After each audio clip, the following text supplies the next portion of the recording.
Corona संक्रमितको उचित उपचार हरेक नेपालीलाई खोपको आधार। नमस्कार, यो एभिन्यूज खबरको संकेत हो। तपाई अहिले एभिन्यूज@2 मा हुनुहुन्छ। म प्रभा थापा। प्रारम्भमा मूल खबर। मेलम्ची नदीमा पुनः आएको बाढीले पक्की पुल सहित 12 वटा घर बगायो। तटीय क्षेत्रका बासिन्दालाई सतर्कता अपनाउन आग्रह।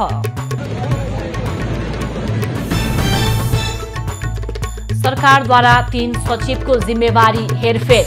अर्थ सचिवको जिम्मेवारी मरासिनीलाई, अर्याल र ढुङ्गानालाई प्रधानमन्त्री कार्यालय तानियो। एमाले स्थायी कमिटिको बैठक आज बस्दै 10 बुँदे प्रस्तावका आधारमा पार्टी एकता हुन नसक्ने नेपाल पक्षको अडान। अफगानिस्तानका 3 शहरमा तालिबान विद्रोही र सरकारी सेनाबीच भिडन्त। मानवीय सङ्कट आउन सक्ने अन्तर्राष्ट्रिय समुदायको चेतावनी। र टोकियो ओलम्पिकमा अस्ट्रेलियन पौडीबाज एम्माले 7 पदक जितेर बनाइन् कीर्तिमान। अमेरिकी खेलाडी केलेबले पनि बनाए नयाँ कीर्तिमान।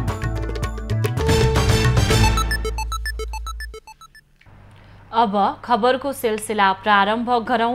मेलम्चीमा पुनः बाढी सम्बन्धी प्रसङ्गबाट।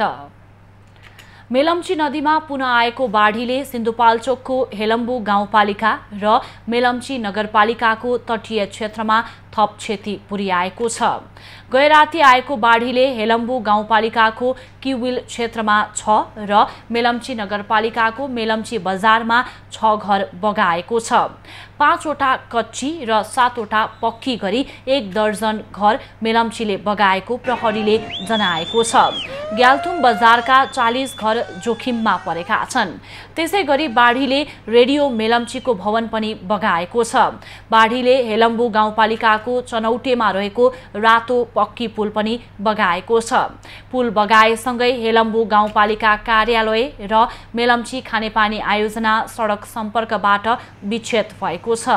त्यस्तै हेलम्बु 4 ग्याल्थुम बजार जोड्ने झोलुङ्गे पुल बगाएको छ। नदीमा बाढी आएपछि तटीय क्षेत्रका बासिन्दालाई सतर्क रहन स्थानीय प्रशासनले आग्रह गरेको छ। शनिबार राति काठ, दाउरा, ठुला ढुङ्गा र लेदोसहित मेलम्ची खोलामा भीषण बाढी आएको हो। गत असार 1 गते ठूलो बाढी आएर जनधनको क्षति पुगेको मेलम्ची र हेलम्बुमा शनिबार राति फेरि बाढी आएपछि स्थानीय त्रसित बनेका छन्। असार 1 को बाढीबाट भएको क्षति र विस्थापितको पुनर्स्थापना हुन नपाउँदै पुनः बाढी आउँदा स्थानीय त्रसित भएका हुन्। यसअघिको बाढीका कारण तटीय क्षेत्रमा स्थानीय नबसेका कारण मानवीय क्षति भने नभएको बताइएको छ। हेलम्बु गाउँपालिकाको नाकोते क्षेत्रमा पहिरो गएर नदी थुनिएका कारण 81 बाढी आएको प्रारम्भिक अनुमान गरिएको छ। यसअघिको बाढीले हेलम्बु, मेलम्ची लगायतका क्षेत्रमा धनजनको ठूलो क्षति भएको थियो। सरकारले अर्थ सचिवमा मधु मरासिनीलाई सरुवा गरेको छ। यसअघि महालेखा नियन्त्रक रहेका मरासिनीलाई सरकारले अर्थमा सरुवा गरेको हो। मरासिनीले अर्थ मन्त्रालयमा लामो समय बिताएका थिए। उनी वैदेशिक सहायता सम्बन्धी विज्ञ समेत हुन्। सचिवमा बढुवा हुनुअघि मरासिनी लुम्बिनी प्रदेश सरकारका प्रमुख सचिव थिए। यसअघि अर्थ सचिव रहेका शिशिर कुमार ढुङ्गानालाई भने सरकारले प्रधानमन्त्री तथा मन्त्री परिषद कार्यालयमा सरुवा गरेको छ।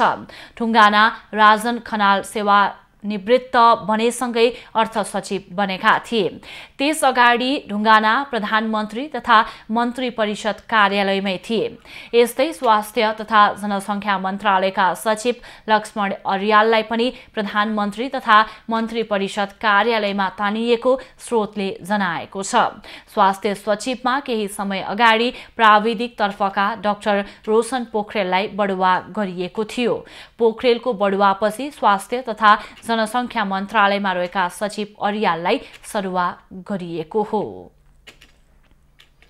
सरकारमा जाने मन्त्रीहरूको नाम टुङ्गो लगाउन सत्ता साझेदार दलहरू आन्तरिक छलफलमा जुटेका छन्। मन्त्रीको नाम तय गर्न नेकपा माओवादी केन्द्र र जनता समाजवादी पार्टी जसपा नेपालको बैठक आज बस्दैछ। दुवै दलले नाम टुङ्गो लगाए आजै साँझसम्ममा मन्त्री परिषद विस्तार गर्ने तयारी प्रधानमन्त्री शेरबहादुर देउवाले गरेका छन्। सरकारमा जाने मन्त्रीहरू टुङ्गो लगाउन माओवादी केन्द्रको स्थायी कमिटीको बैठक दिउँसो बस्दैछ। सरकारमा जाने मन्त्रीको बारेमा जसपाले पनि आन्तरिक छलफल गरिरहेको छ। जसपाले मन्त्री छान्ने जिम्मेवारी पार्टी अध्यक्ष उपेन्द्र यादव, डाक्टर बाबुराम भट्टराई र अशोक राईलाई दिएको छ। पार्टीले पाउने मन्त्रालयहरू स्पष्ट भएपछि मात्रै मन्त्री छान्ने तयारी जसपाको छ।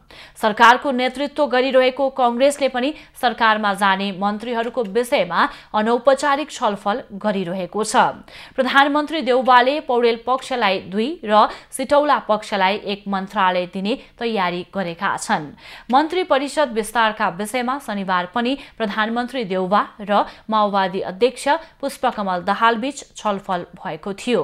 सरकार गठनको 2 साता बित्दा पनि मन्त्री परिषद विस्तार हुन नसकेको भन्दै प्रधानमन्त्री देउवाको आलोचना हुने गरेको छ। नेकपा माओवादी केन्द्रका अध्यक्ष पुष्पकमल दाहाल र एमालेका वरिष्ठ नेता माधव कुमार नेपाल बीच भेटवार्ता भएको छ। शेरबहादुर देउवा नेतृत्वको सरकारको मन्त्री परिषद विस्तार हुन नसकिरहेका बेला दाहाल र नेता नेपाल बीच आज बिहान भेटवार्ता भएको हो। प्रधानमन्त्री देउवाले गठबन्धनका दलहरूलाई समेटेर मन्त्रीमण्डल विस्तार गर्ने तयारी गरिरहेका बेला एमाले वरिष्ठ नेता नेपाललाई भेट्न दाहाल उनकै निवास कोटेश्वर पुगेका हुन्। भेटवार्तामा दाहालले नेपाललाई सरकारमा सहभागी हुन आग्रह गरेको बुझिएको छ। प्रधानमन्त्री देउवाले पनि एमालेको माधव पक्षलाई सरकारमा सहभागी हुन आग्रह गर्दै आएका छन्। तर नेता नेपालले पार्टी एकताको प्रयास भइरहेकाले सरकारमा सहभागी नहुने पक्षमा छन्। यद्यपि प्रधानमन्त्री देउवालाई साउन 3 गते विश्वासको मत दिएका कतिपय सांसदहरू सरकारमा जानुपर्ने पक्षमा उभिएका छन्।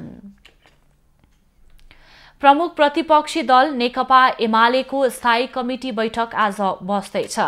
केन्द्रीय विभाग पूर्णता, विधान महाधिवेशनको तयारी र पार्टी सदस्यता नवीकरण र वितरणका विषयमा छलफल गर्न बैठक बोलाइएको हो।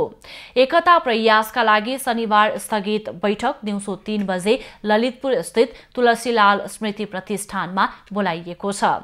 पार्टी एकताका लागि नेपाल पक्षले आधिकारिक दस्तावेजमा ओलीसँगै आफ्नो हस्ताक्षर हुनुपर्ने र दोस्रो अध्यक्ष आफ्नो समूहलाई दिनुपर्ने अडान राखेको छ। नेता नेपालले 10 बुँदे सहमतिका आधारमा पार्टी एकताको कुरा गर्न नआउन कार्यदल र वार्ता गरिरहेका नेताहरूलाई भनेका छन्। पछिल्लो समय अध्यक्ष ओली र नेता नेपाल आरोप प्रत्यारोपमा उत्रिएका छन्।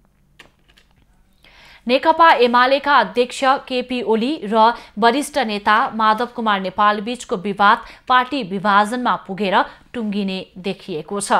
अध्यक्ष ओलीको कार्यशैली र नेता नेपालको अडानका कारण एमाले लगभग विभाजनको संघारमा पुगेको हो।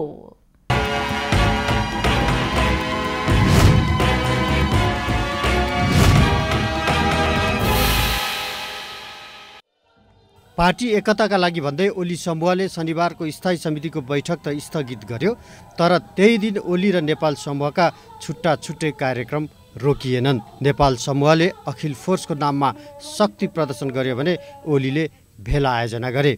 शनिबारै विघटित कार्यदलका सदस्य भीम रावल र सुरेन्द्र पाण्डेले पहिला नेपाल र त्यसपछि ओलीसँग भेट गरे। नेता नेपालको ओलीसँग समान हैसियतमा मात्र एकता हुने अडान र दोस्रो हैसियत दिन तयार भए पनि समान हैसियत नदिने ओलीको अडानपछि कार्यदलका सदस्य फिर्ता भएका थिए। हामीले प्रयास गर्यौं, तर हुँदै नहुने भएपछि त अघि बढ्नुको विकल्प रहँदैन भन्ने भेटमा सहभागी सदस्यको निराशाजनक अभिव्यक्तिले पनि एमाले एकताको प्रक्रिया अब जटिल बन्दै गएको छ।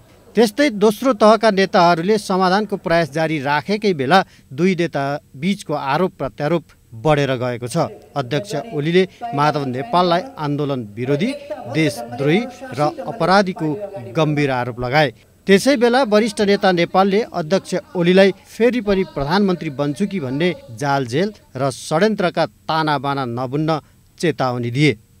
यिनीहरूमा गम्भीर रूपमा धक्का लाग्यो, ब्रेक लाग्यो। यी सबै कुराका बावजुद बाटो बिराएका साथीहरू मुख्य अपराधी बाहेक अब माधव नेपाल जस्ता आन्दोलन विरोधी देशद्रोहीहरूलाई कुनै ठाउँ छैन यस पार्टीमा। फेरि फर्केर प्रधानमन्त्री बन्छु कि भने ठानेर जाल जेल षड्यन्त्र कसैले नगरोस्, जे गर्नु छ पारदर्शी तरिकाले हुनेछ।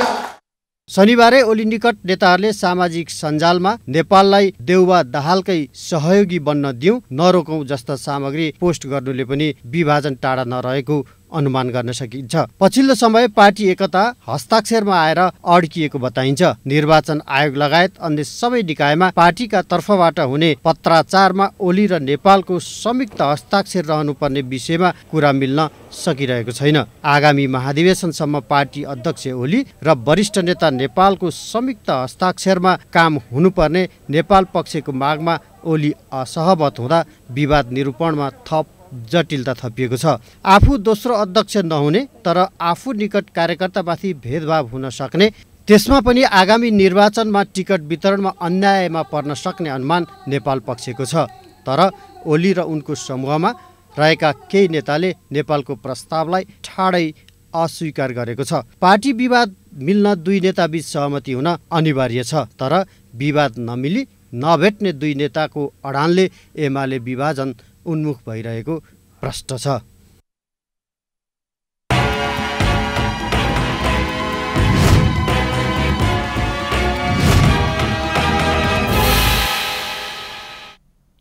कैलालीको धनगढी 18 स्थित फुलबारी बहुमुखी क्याम्पस व्यवस्थापन समिति गठनका विषयमा नेकपा एमाले भित्र विवाद हुँदा झडप भएको छ। क्याम्पसका निवर्तमान अध्यक्ष भुवन रिजाल र नेकपा एमाले अनेरा सोभयुका केन्द्रीय सदस्य नेत्र मैनाली बीच हालाहाल भएको हो। छलफलमा सहभागी मैनालीले क्याम्पसका निवर्तमान अध्यक्ष रिजालले आफूलाई हातपात गरेको बताए। मैनालीले औँला उठाएर कुरा गरिरहेको र आफूले हात तल मात्र गराएको रिजालको भनाइ छ। मैनालीलाई हातपात गरेको भन्दै आक्रोशित युवाहरू रिजालले सार्वजनिक रूपमै माफी माग्नुपर्ने भन्दै क्याम्पसको प्रशासनिक भवनमा प्रवेश गरेपछि झडपको अवस्था सिर्जना भएको हो। सो क्रममा केही प्रहरी समेत घाइते भएका छन्। क्याम्पस व्यवस्थापन समिति गठनमा विवादका कारण सहमति नजुटेपछि समिति गठनको प्रक्रिया आगामी 19 गतेसम्मका लागि स्थगित भएको छ। हरेक शिशुलाई जन्मेदेखि 6 महिनासम्म नियमित स्तनपान गराउन प्रेरित गर्ने उद्देश्यले आजबाट विश्व स्तनपान सप्ताह सुरु भएको छ। विश्व स्वास्थ्य संगठन र युनिसेफको अगुवाईमा अगस्त 1 देखि 7 सम्म विश्वभर स्तनपान सप्ताह मनाउने गरिन्छ। यो अवधिमा स्तनपानको महत्त्वका विषयमा सचेतनामूलक कार्यक्रम हुने गर्दछन्। स्तनपानलाई प्रोत्साहित गर्न पछिल्लो समय सरकारी कार्यालयमा स्तनपान कक्ष सञ्चालनमा ल्याउने तयारी स्वास्थ्य मन्त्रालयले गरेको छ। स्तनपान मैत्री कार्यालय नहुनु, फेसनमा बोतलबाट दूधपान गराउनु तथा उचित परामर्शको अभावमा आमाहरूले स्तनपान कम गराउन थालेका छन्। तथ्याङ्क अनुसार नेपालमा पूर्ण रूपमा स्तनपान गराउने महिलाको संख्या 66% मात्र र शिशु जन्मेको 1 घण्टाभित्र स्तनपान गराउने महिलाको संख्या 55% रहेको छ। नेपालले सन् 2030 सम्म पूर्ण स्तनपान गराउने आमाको संख्या 90% बनाउने लक्ष्य राखिएको छ। स्तनपानले स्तनको क्यान्सर घटाउने पनि चिकित्सकहरूको भनाइ छ। बाँकेमा एक महिलाको रहस्यमय मृत्यु भएको झण्डै 2 हप्ता बित्दा पनि छानबिन अघि बढ्न सकेको छैन। प्रहरीले छानबिन अघि नबढाउँदा न्याय पाउन नसकेको पीडित परिवारको गुनासो छ। बाँकेको जानकी गाउँपालिका 2 नेवाजी गाउँकी 38 वर्षीय महिला ननकुनी धोबीको शव साउन 6 गते झुन्डिएर आत्महत्या गरेको अवस्थामा फेला परेको थियो। तर धोबीले आत्महत्या गरेको नभई उनको हत्या भएको भन्दै माइती पक्षले छानबिनको माग गर्दै आएको छ। मृतकका बाबु छोट्टन धोबीले छोरीको हत्या गरिएको भन्दै दोषीलाई जेल सजाय हुनुपर्ने माग गरेका छन्। बिटिया फांसी लगाओ नहीं कर दवा खाए खात रही और का मार के ऊपर टांग देनी तो हम लोग 6:30 बजे हाल देनी। लामो समयदेखि आफ्नै श्रीमानबाट कुटिने र विभिन्न किसिमको यातना सहँदै आएकी महिला आत्महत्या भएको अवस्थामा भेटिनुलाई स्थानीयले पनि रहस्यमय मानेका छन्। घटना हत्यासँग सम्बन्धित भएकाले दोषीलाई पक्राउ र कारबाही गर्न माइती पक्षले माग गर्दै आएका छन्। जैसे हमरे बहन का मारिन है वैसे ही उसका सजा मिले चाहिए और हमार बहन न दवा खाए कहत रही न फांसी लगा कहत रही। बहन हमार कहत रही कि वो तब मरे तब उन्हीं ने हाथ से मरबे, हम अपने मौत से न मरबे और उसका मारा गवाह है। घटना लगत्तै मृतकका भाइ माता प्रसाद धोबीले हत्या भएको भन्दै जिल्ला प्रहरी कार्यालय बाँके गए पनि हालसम्म प्रहरीले जाहेरी दर्ता गरेको छैन। यो केसमा अहिलेसम्म जाहेरी पनि दर्ता भएको छैन। हामीले 13 गते महिला अधिकार मञ्च, महिला अधिकार सञ्जाल र मृतकको माइती पक्षले चाहिँ गएर जिल्ला प्रशासन कार्यालयमा सिडिओ साहब मार्फत हामीले महामहिम राष्ट्रपति सम्मान्य प्रधानमन्त्री माननीय गृहमन्त्रीज्यूलाई पनि हामीले ध्यान आकर्षण पत्र बुझाएका छौँ, तर पनि अहिलेसम्म कुनै सुनवाई भएको छैन। महिला अधिकार मञ्च, महिला अधिकार सञ्जाल र मृतकको माइती पक्षले जिल्ला प्रशासन कार्यालय बाँके मार्फत राष्ट्रपति प्रधानमन्त्री र गृहमन्त्रीलाई ध्यानाकर्षण पत्र बुझाउँदा पनि सुनवाई नभएको आरोप लगाएका छन्। घटनाको भोलिपल्ट प्रहरीले मृतकका श्रीमान रामकुमार धोबीलाई नियन्त्रणमा लिए पनि अहिले छाडिसकेको छ। बाँके प्रहरीले पनि घटनाको अनुसन्धान भइरहेको जनाएको छ। बाँकेबाट खम्ब पुनको रिपोर्ट। अब बाँकी खबर। जिल्ला प्रशासन कार्यालय दार्चुलाले भारतीय सीमा सुरक्षा बल एसएसबी का जवानले ट्विन काटिदिँदा जयसिंह धामी महाकाली नदीमा बेपत्ता भएको घटनाको छानबिन भइरहेको जनाएको छ। घटनास्थलमा सशस्त्र प्रहरी, जिल्ला प्रहरी दार्चुला र राष्ट्रिय अनुसन्धान कार्यालयको टोली खटिएको र अनुसन्धान भइरहेको प्रमुख जिल्ला अधिकारी सिद्धराज जोशीले बताएका छन्। घटनास्थलमा पुग्नु भएको छ, त्यहाँ कसैले देखेको मान्छेहरूको नजिक पुग्नु भएको छ, उहाँहरूसँग त्यहाँ कुरा भइरहेको छ। बेलुकासम्म यहाँ भोलि बिहानसम्म यहाँ आइपुग्ला। अझ हाम्रो सशस्त्रको एसपी साहब पारीबाट गएर उहाँ घटनास्थलमै गएर उहाँले पनि त्यहाँको वस्तुस्थिति बुझेर आउनुभएको छ। त्यो सम्बन्धी हामी अब छलफल गर्दैछौँ। अब सबै अनुसन्धानको तथ्याङ्कहरू सबै आइसकेपछि अनि आधिकारिकता के हो त्यो अनुसार हामी अगाडि। यसैबीच घटनामा भारतले आफ्ना सुरक्षाकर्मीको संलग्नता अस्वीकार गरेको छ। शनिबार दार्चुलाका प्रमुख जिल्ला अधिकारीलाई पत्र लेख्दै पिथौरागढका जिल्ला अधिकारी आनन्द स्वरूपले एसएसबीको संलग्नता अस्वीकार गरेका हुन्। एसएसबीले ट्विन काट्दा मान्छे खसेको भन्ने हल्ला एकदमै गलत भएको भारतीय पक्षको दाबी छ। एसएसबीको टोली घटनास्थल पुग्नुभन्दा अघि नै दुर्घटना भएको भन्दै भारत पक्षले पनि नदीमा बेपत्ता युवा खोज्न टिम गठन गरेको नेपाल पक्षलाई जानकारी गराएको छ।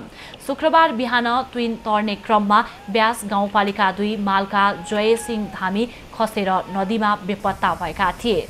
प्रत्यक्षदर्शीले भारतीय एसएसबीले ट्विनको डोरी निकालेपछि धामी नदीमा खसेर बेपत्ता भएको बताएपछि स्थानीय प्रशासनले शुक्रबार भारतीय एसडीएम कार्यालयलाई पत्राचार गर्दै घटनाको छानबिन गरेर सहयोग गरिदिन आग्रह गरेको थियो।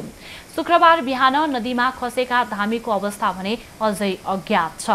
उनको खोजीका लागि प्रहरी, सशस्त्र प्रहरी र राष्ट्रिय अनुसन्धानको टोली परिचालन गरिएको जिल्ला प्रशासन कार्यालयले जनाएको छ। घटनाको छानबिनका लागि शुक्रबार गृह मन्त्रालयले समेत टोली गठन गरिसकेको छ। लुम्बिनी प्रदेशका विपक्षी दलहरूले शंकर पोखरेल नेतृत्वको वर्तमान सरकार अल्पमतमा परेको भन्दै प्रदेश प्रमुख अमिक शेरचनको ध्यानाकर्षण गराएका छन्। प्रदेश प्रमुख भएर बुटोल पुगेका शेरचनलाई स्वागत गर्दै विपक्षी दलहरू नेपाली कांग्रेस, माओवादी केन्द्र, जसपा र जनमोर्चाका सांसदहरूले सरकार अल्पमतमा परेको र अवैध रहेको जिकिर गर्दै ध्यानाकर्षण पत्र बुझाएका हुन्। ध्यानाकर्षण पत्रमा वैशाख 16 गते माओवादी सरकारबाट बाहिरिएपछि मुख्यमन्त्रीले स्वतः विश्वासको मत लिनुपर्नेमा सामान्य संवैधानिक प्रक्रिया समेत पूरा नगरी सरकार चलाएको उल्लेख छ। यस्तै वैशाख 19 गते संसदमा प्रस्तुत अविश्वासको प्रस्ताव सामना नगरी मुख्यमन्त्री पोखरेलले हठात रूपमा संसद अधिवेशन अन्त्य गरेको आरोप विपक्षी दलका सांसदहरूले लगाएका छन्। उनीहरूले पोखरेलले संविधानको धारा 168(1) अनुसार 3 जना प्रदेशसभा सदस्यको कीर्ति हस्ताक्षर समेत गरेको आरोप लगाएका छन्। विपक्षी गठबन्धनले संविधान र कानूनी मर्म अनुसार प्रक्रिया थाल्न प्रदेश प्रमुखलाई आग्रह गरेका छन्। लुम्बिनी प्रदेशमा विपक्षी दलहरूले आफूहरूसँग बहुमत रहेको दावी गर्दै आइरहेका छन्। राजसंस्था समर्थकहरूले शनिबार काठमाडौँको महाराजगञ्ज स्थित नारायण गोपाल चोकमा प्रदर्शन गरेका छन्। प्रदर्शनकारीहरूले हेलमेटको निहुमा केही व्यक्तिले राजसंस्थालाई बदनाम गर्न खोजेको आरोप समेत लगाएका छन्।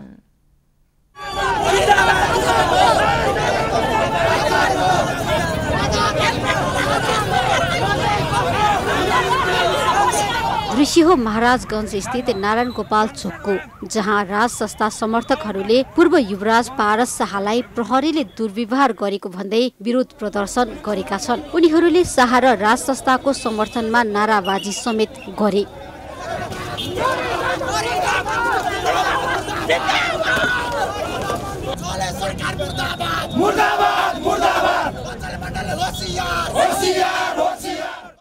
शुक्रबार साँझ पूर्व युवराज पारस शाह हेलमेट नलगाई आफ्नो हार्ली डेभिडसन मोटरसाइकल चलाइरहेका बेला नारायण गोपाल चोकमा खटिएका ट्राफिक प्रहरीले उनलाई नियन्त्रणमा लिएको थियो। शाहलाई नियन्त्रणमा लिए लगत्तै चोकमा भिडभाड भएको थियो र प्रहरीले शाहलाई भ्यानमा लैजान खोज्दा उनले प्रतिकार समेत गरेका थिए।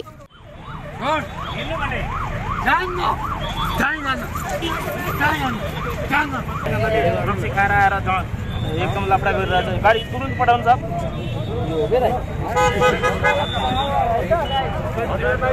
समर्थकको भिड लागेपछि शाहलाई ट्राफिक प्रहरीले जान दिएको थियो, तर शाहको समर्थकहरूले भने हेलमेटको निहुमा शाहका साथै राज संस्थालाई बदनाम गर्न खोजिएको आरोप लगाएका छन्। त्यो राजनीतिक संगठनलाई निष्क्रिय पार्नका लागि यो गणतन्त्रका झारेहरूले खेल खेलेर एउटा जब हेलमेटको कुरा निकाल्ने अनि नगरे त अरूले टन्ने गरे, व्हाइट बडी काण्ड गरेर कोही कसैले देख्यो, यति किलो सुन छिरायो, कसैले देख्यो, कसैले देखेन। नेपालमा इन्जिनबाट चल्ने सबै किसिमका 2 पाङ्ग्रे सवारी साधनका लागि अनिवार्य हेलमेटको प्रावधान रहेको छ। यता शाह समर्थकले भने हेलमेट नलगाएकोमा कारबाही गर्नु पर्थ्यो, तर शुक्रबारको घटनामा प्रहरीले नियतवश दुर्व्यवहार गरेको आरोप लगाएका छन्। सुरक्षा संयन्त्र निर्मल निवास भित्र भएको सुरक्षा संयन्त्रलाई खबर गरेर त्यहाँ सचिवालय छ, सचिवालयलाई खबर गरेर उहाँलाई यदि कारबाही गर्नु पर्थ्यो भने उहाँ खबर गरेर पत्रचार गरेर कारबाही गर्न सकिन्थ्यो। युवराज भागेर जाने काहीँ पनि होइन, त्यत्रो ठुलो अपराध गरेको पनि होइन, बाटोमा कुनै मान्छेलाई घाइते बनाएर भाग्न खोजेको नि होइन। हेलमेट लगाएको नलगाएको न्युमा एउटा प्रहरी जवान आएर लछार पछार गर्छ, जसले इतिहासको पनि सम्मान गर्न सक्दैन। लामो समयदेखि पोखरामा बस्दै आएका पारस शाह केही दिन अघि मात्र काठमाडौँ आएका थिए। पटक पटक विवादमा आउने गरेका पारस शाह काठमाडौँ आए लगत्तै पुनः विवादमा मुछिएका छन्। एबी न्यूज खबरका लागि क्यामेरामा मनोज खड्काको साथमा त्रिगुडा भट्टराई बस्नेत, काठमाडौँ। ढुङ्गाको सिलौटा बनाएर बेच्नु लोपन्मुख कुसवाडिया जातिको मुख्य पेसा हो। सिलौटा बेचेको आम्दानीले जीविका चलाउँदै आएका कुसवाडियाको पेसा पछिल्लो समय आधुनिक मेसिन बजारमा आएसँगै सङ्कटमा परेको छ। ढुङ्गाको सिलौटा बनाएर बेच्ने मुख्य पेशा बनाएकाले लोक उन्मुख कुशबाडियालाई पत्थरकट्टाका रूपमा पनि चिनिन्छ।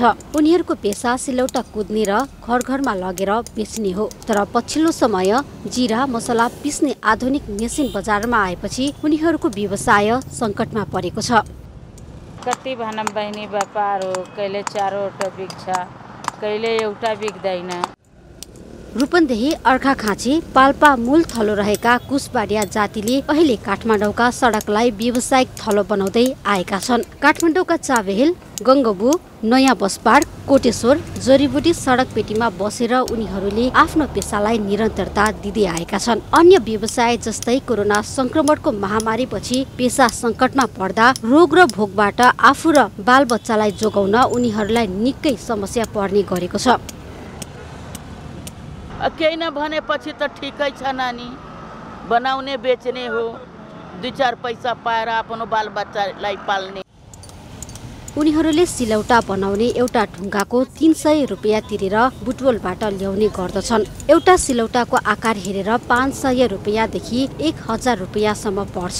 कुनै दिन 3000 सम्मको व्यापार भएको अनुभव उनीहरूसँग छ। तर कैयौं दिन व्यापार नभएर भोकै दिन रात बिताएको अनुभव उनीहरूसँग धेरै छ। सडक व्यापारबाट दैनिक गुजारा चलाउँदै आएका उनीहरू पटक पटकको निषेधाज्ञाले समस्यामा पर्ने गरेका छन्। 2068 सालको जनगणना अनुसार नेपालमा कुशबडिया जातिको संख्या 3181 रहेको छ।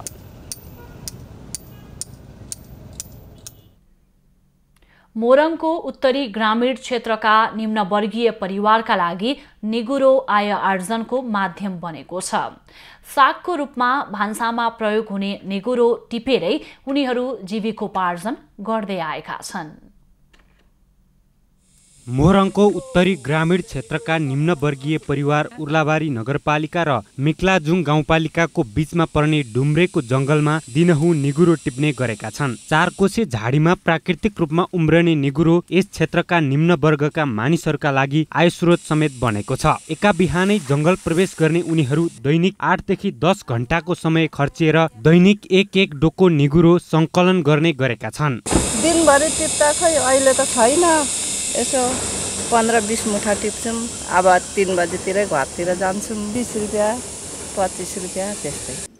मधुमल्ला टाँडीकी देविका दर्जी समेत दैनिक महिलाहरूको समूह बनाएर डुम्रेको यो जंगलमा निगुरो संकलन गर्न पुग्ने गरेकी छन्। निगुरो टिपेरै बालबच्चाको भरणपोषण र घर खर्च समेत चलाउने गरेको उनको भनाइ छ। काम नभएको बेलामा अनि बेच्यो, लगो, नुन ल्यायो, खोर्सानी ल्यायो, छोराछोरीलाई चामल ल्यायो, के गर्नु, कति हुन्छ 30 रुपियाँमा बेचेर 100-200 रुपियाँ पनि हुँदैन कोही बेला।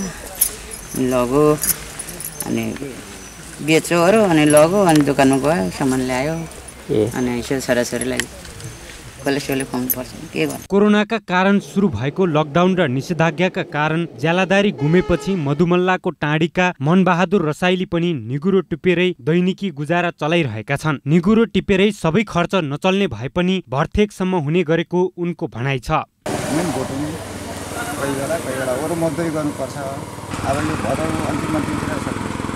जंगलबाट संकलन गरिने निगुरो अधिकांश रूपमा गाउँघरमै खपत हुने गरेको छ भने पूर्व पश्चिम महेन्द्र राजमार्गको सडक किनारा यसको मुख्य बिक्री स्थल बनेको छ। राजमार्गको यात्रा गर्ने अधिकांश यात्रीहरूले मोरङको पथरी, कानेपोखरी र भाउन्ने चोकमा नियमित बिक्रीका लागि राखिने निगुरो खरिद गर्ने गरेका छन्। कोरोनाको दोस्रो लहरका कारण व्यापार ठप्प हुँदा भृकुटी मण्डपमा व्यापार गरेर गुजारा चलाउँदै आएका 700 परिवार मारमा परेका छन्। अघिल्लो चैत्रदेखि नै व्यापारमा आएको मन्दी अहिले निषेधाज्ञा खुकुलो हुँदा पनि ठप्प जस्तै अवस्थामा छ।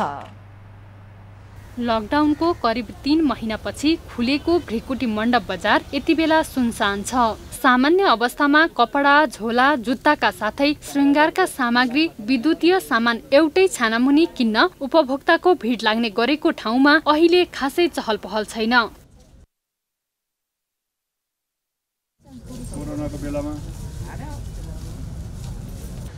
कोरोनाको दोस्रो लहर बढेपछि गरिएको निषेधाज्ञा खुले पनि तेस्रो लहर आउने हल्लाले मानिसहरू बजारमा नआएको व्यापारीहरू बताउँछन्।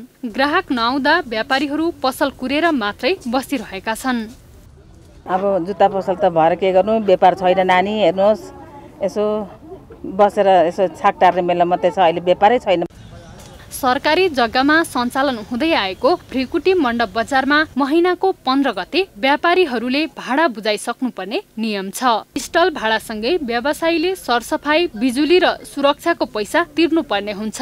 पछिल्लो समय उनीहरूले सो रकम बुझाउन सकेका छैनन्। व्यापार ठप्प भएका कारण भाडा तिर्न पनि मुस्किल भएको अवस्था छ। यस्तै अवस्था कायम रहे लगानी नउठ्ने मात्र होइन, ऋण समेत तिर्न नसक्ने चिन्तामा व्यापारीहरू छन्। व्यापार अहिले खासै त्यस्तो छैन हैन। यो कोभिडले गर्दाखेरि अलिक कठिन भइरहेछ के व्यापारमा। अन्य सबै व्यवसाय खुले पनि कपडा, झोला, जुत्ताका साथै श्रृंगारका सामग्री र विद्युतीय सामग्रीका पसल ढिला गरी मात्रै खुल्न दिएकाले पनि मार परेको काठमाडौँ निम्न व्यापार संघले जनाएको छ। भ्रिकुटी मण्डपका व्यापारीले मात्रै 3 देखि 4 करोडको हाराहारीमा घाटा र लाखौंको मुनाफा गुमाउन परेको निम्न व्यापारी संघले जनाएको छ।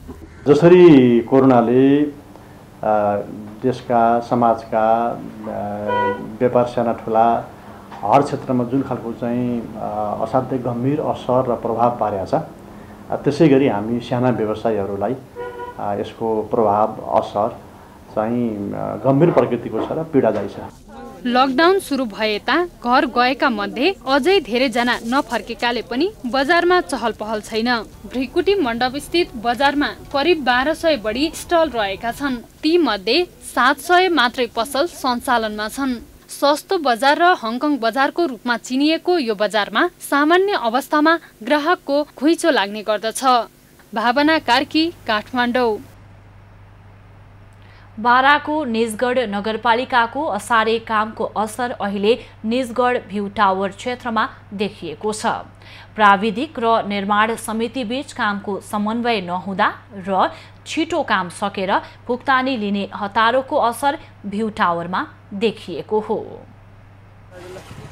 बाराको निजगढ नगरपालिका वडा नम्बर 4 बागदेव स्थित निजगढ भ्यू टावर पहिरोको उच्च जोखिममा परेको छ। निजगढ नगरपालिकाको 10 लाख रुपैयाँको लागतमा पहिरो रोकथामका लागि लगाइएको पर्खाल भत्किएपछि टावर जोखिममा परेको हो। सिमेन्ट सेट हुन समय नदी एक्साभेटरले चुरेको डाँडा काटेर पार्कका लागि माटो भरेपछि पर्खाल भत्किन गई टावर जोखिममा परेको हो। अब यसले असर त धेरै छ नि, ठुलो असर छ। असर भएको कारणले काम गरेको हो। अब काम यहाँ चाहिँ अलिकति प्राविधिक त्रुटि नै देखिन्छ। यो हामीबाट समितिबाट त यो सब कुराहरू सम्भव छैन। समितिले काम जसरी इस्टिमेट दिन्छ त्यसरी गर्ने हो हामीले। गुणस्तरीय काम हुन नसकेको स्वीकारे पनि त्यसको दोष प्रतिनिधि र निर्माण समितिले एक अर्कालाई दोष लगाउने काम गरेका छन्। आफूहरूको सुझाव नमान्दा समस्या आएको प्राविधिकको आरोप छ। उनीहरूले अब वालमा सुक्न पनि दिएन, उनीहरूले वाललाई राम्ररी स्ट्रेन्थ पनि आएन। एकैपल्ट फिल गरिदियो, त्यो फिल गर्न त्यो लेयर वाइज गर्नुपर्ने थियो, एकैपल्ट फिल गरिदिएर अब त्यही भएर त्यो भत्क्यो। 4 वर्ष अघि करिब 56 लाख रुपैयाँको लागतमा नगर विकास कोषको लगानीमा निजगढ भ्यू टावर निर्माण गरिएको थियो। 1 करोडभन्दा बढी लगानीमा बनाउन लागि पार्क निर्माणको कामले गति लिन नसकेको स्थानीयको भनाइ छ। यो शहीद हिरालाल पार्कको नाममा पैसा आएको छ, त्यो पैसाले चाहिँ अब सही ठाउँमा राम्रो काम हुनुपर्छ भन्ने हाम्रो चाहना, हाम्रो शहीद परिवारको इच्छा हो, आम जनताको पनि चाहना त्यही नै हो। भ्यू टावरको सौन्दर्यीकरण र पार्क निर्माणका लागि केन्द्र सरकारले 55 लाख, प्रदेश सरकारले 5 लाख र निजगढ नगरपालिकाले 10 लाख गरी कुल 70 लाख रकम प्राप्त भएको छ। इन्दीप कोइराला, बारा। बागलुङमा 2 दशकसम्म अलपत्र रूपमा रहेको शहीद पार्कको व्यवस्थापनमा नगरपालिकाले चासो देखाएको छ। एभिन्यूज खबरले खबर प्रसारण गरेपछि नगरले पार्क व्यवस्थित बनाउन पहल थालेको हो।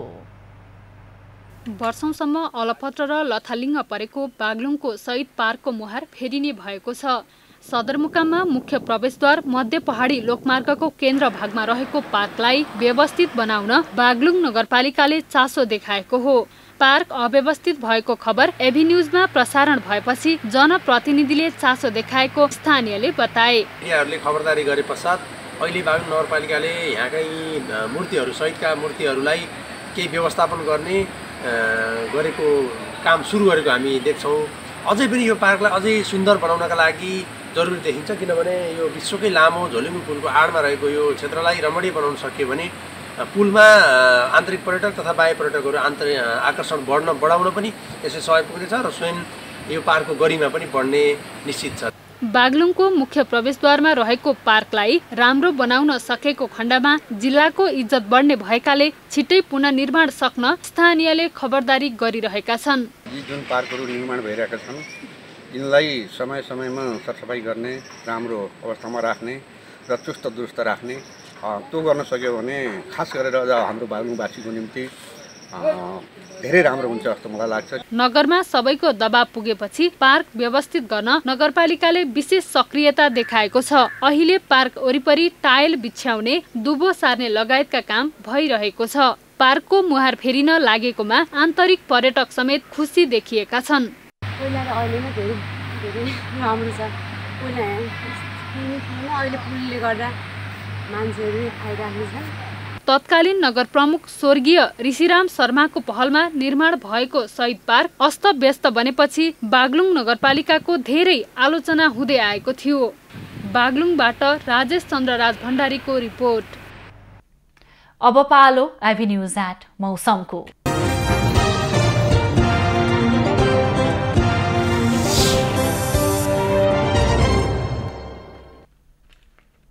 यति बेला देशभर सामान्य बदली रही प्रदेश 1 का केही स्थानमा र बाँकी प्रदेशका 1-2 स्थानमा हल्का वर्षा भइरहेको छ।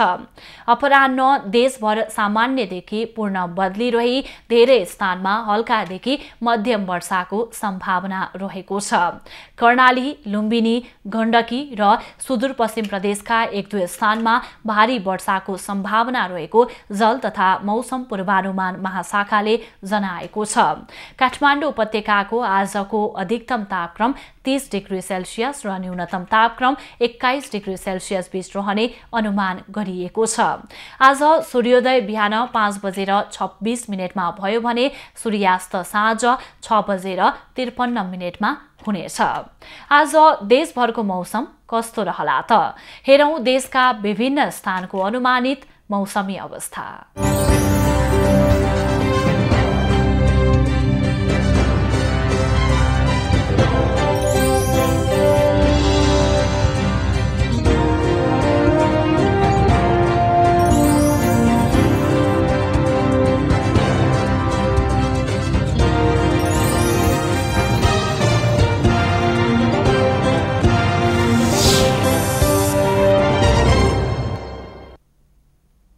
अहिलेलाई खबरको क्रम यति नै। एभिन्यूज खबरका यी सहित अन्य विस्तृत खबरका लागि www.avenews.tv लगअन गर्न सक्नुहुनेछ। युट्युब, फेसबुक र ट्विटरमा पनि हामीलाई फलो गर्न सकिनेछ। खबरभित्रको खबरका लागि हेर्दै रहनुहोला एभिन्यूज खबर। नमस्कार।